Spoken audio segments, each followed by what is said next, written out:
that's quite advanced within the group. And I would say across the group would be one of the world's leading elements of it, because we've had representations and talks, I think, with the international standards and the international organisations. Now that doesn't say you get complacent on it and you leave it there. There's always more that you can do.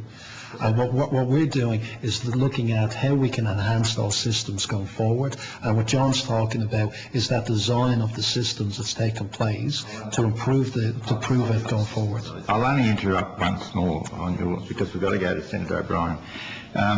In the standardisation of fatigue management, etc., and flying safely as a result of that, in the consideration of that, do you, as well as the skill of the pilot in flying, understanding the plane and how it works, do you take into serious consideration the physical capability of the pilot? I mean, some pilots, like me, I think I'm due for a bypass checkup. I'm getting old and buggered.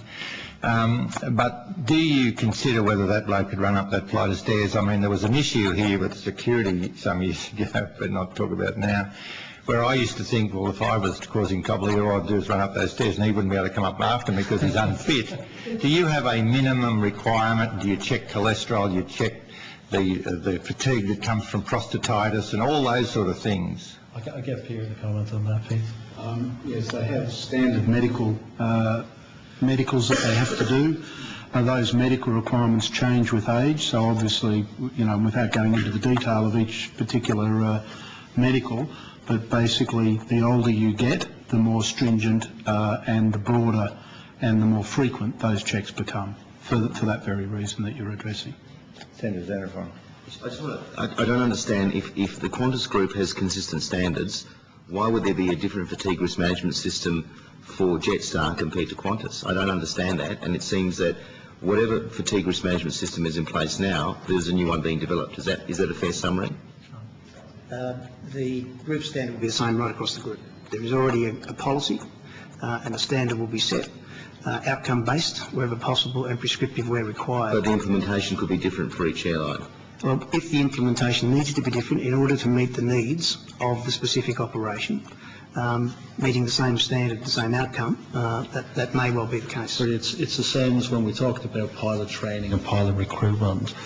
Different airlines within the group have different processes and procedures in place for them, because the operations for the different parts of the organisation is different.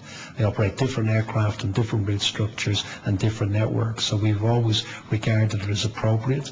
And I remember there are accountable managers for each of the AOCs that have the accountability to look at their systems and processes and make sure that they're right for those organisations, and taking the experience of the Qantas group and applying it. So it's a big advantage for each of the AOCs, but it's there because each of the operations are different. I'll leave it there. I might ask at the end, Chair. Yeah, thanks. I was wanting to ask some questions about cabin crew in Jetstar, and perhaps, if we have time, some questions about stick shaker events to Captain Davey. In terms of Jetstar cabin crew, we're given to understand that some individual shifts can run as long as 15 hours, and that's permitted under the contract of employment of particular employees. Is that right? Yeah, I think at the last hearing I said that I think that the roster limitations are 12 hours for a lot of them. Obviously, people flying long haul international that will have extensions, but we'll have longer duties, but there's rest on those aircraft, and there is the possibility for the short haul ones to also extend to 15 hours based on disruption. So you will get situations in the airline where weather patterns or whatever can occur, and the nature of aviation is you will have extensions of duty.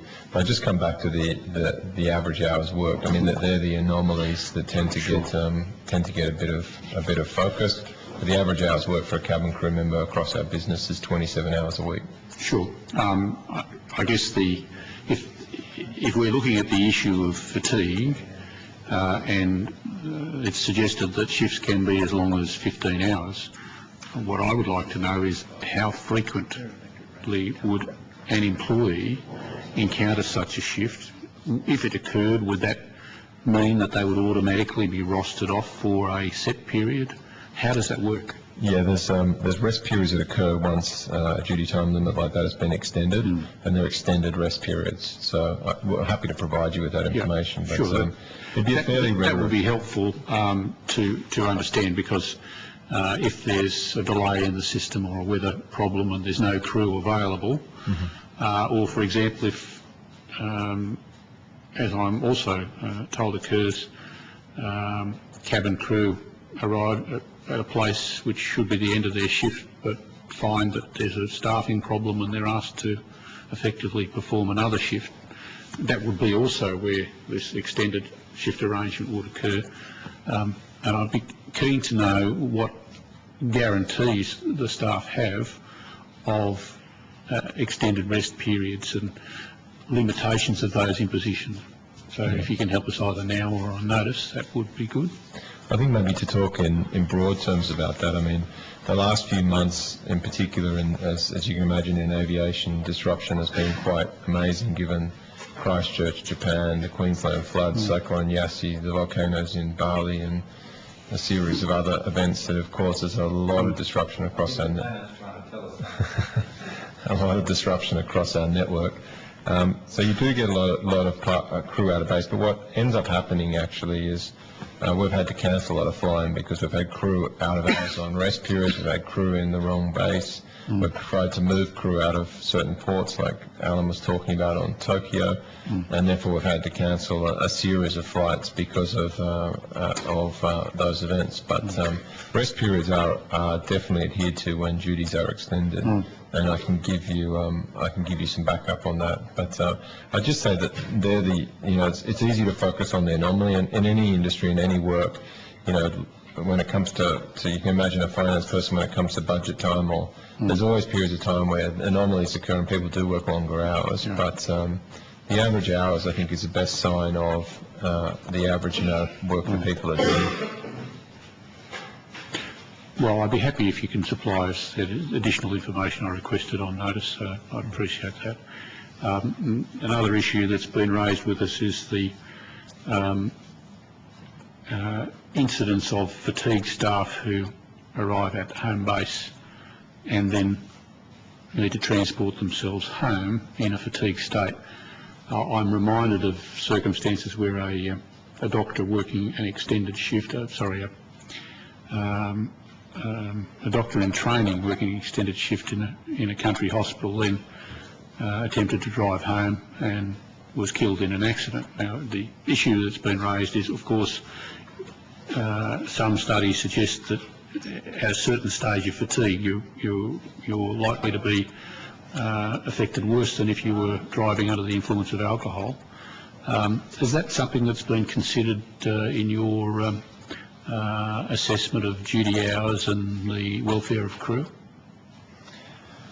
Yeah, we provide, I mean, it comes back to this dual responsibility as well. If a crew member feels they're fatigued, then they'd speak to their line manager and we'll provide them transport home. A recent example, for instance, in what we've been doing in southeast Queensland, where we have people working both Gold Coast and Brisbane, and sometimes the drive times can be longer, is we've put a formal process in place where people can ask for accommodation if they're working 2 shifts out of one base, or if they arrive late, or it's the sort of things that we're all the time trying to improve upon. But often if you can imagine a cyclone or a flood, you get a lot of events that occur that you can never really foresee, and therefore it's really important that the individual takes a dual accountability of that, or dual responsibility for fatigue.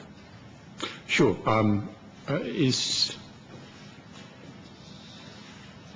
there a process where your line managers are kept up to date on opportunities for crew to take advantage of those things? How does it work? Yeah, the line managers are involved in both all the safety and improvement actions. So if there's safety reports or there's other feedback coming in, they'll be involved in that. and the line manager are also involved as a first point of call if a crew member is fatigued, or if a crew member does want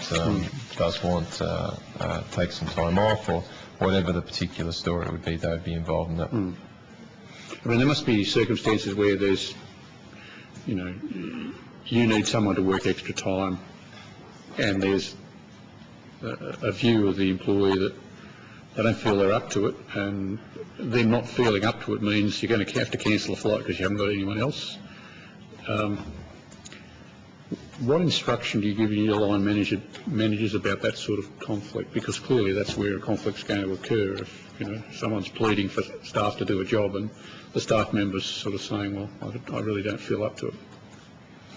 Yeah, I think you do get difficult situations, and the recent events highlight that, where you're trying to get customers out of a particular port. Sure. I mean, we had recent incidents where we're trying to get aircraft out of... You don't have to tell me about all the difficulties of being delayed, and I've experienced most of them in my time.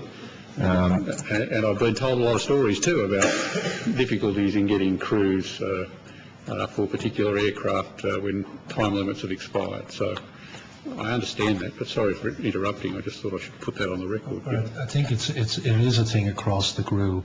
From everybody's point of view, we say nothing is more important than safety. We make that very clear. We've had road shows that we've gone around to every employee in Qantas Link, Jetstar, and we said you have to put safety first. So if somebody says that they're tired, they're not able to operate a sector, that is a clear message throughout the organisation. You accept that, and the operation doesn't occur, because we're not going to have a flight that goes with people operating inappropriately. And if there was ever an example of a manager that put somebody under pressure to fly those sectors, we would come down on that, because that is not us taking safety as the top priority, and that's the mantra across the entire organisation. Can you tell me what a tag flight is?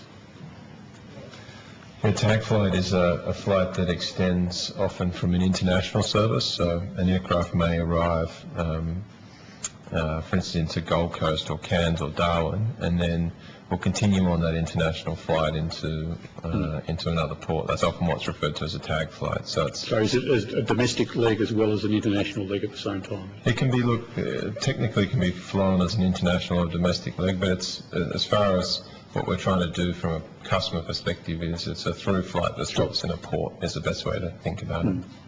Has a stopover. Yeah. Right. It's a flight presumably where you've got an aircraft crewed from an international destination, comes into say Darwin, and then presumably if you're going to continue as a domestic flight, everyone would go through immigration's customs in Darwin, and then would check in for the next leg, and that's the tag leg, isn't it? Yeah, sometimes they'll clear immigrations and customs. Sometimes they'll go straight through. Depends on the aircraft patterning. Depends on the other end. But effectively, the customers are going through. So Singapore to Melbourne, or Vietnam, Ho Chi Minh through to Sydney. They're classic examples of those sectors. I understand you've engaged cabin staff in both Singapore and Bangkok. That's correct. And they fly some of those legs, including the tag legs. They fly only the international tag legs. The crew will fly, and they may be operated as domestic services, but as international flights. Yeah. But I could book onto one of those flights in Darwin, for example, get onto a particular tag flight to travel to Brisbane or Sydney or Melbourne, wherever it was going. Like you could also in Sydney go to Melbourne, and on a variety of different services. Yeah. So presumably that crew would have had to, for me to get onto a plane, I wouldn't have to go through customs at the other end, so the other passengers would have had to have gone through customs in Darwin. That's correct. And that would be the same for the crew?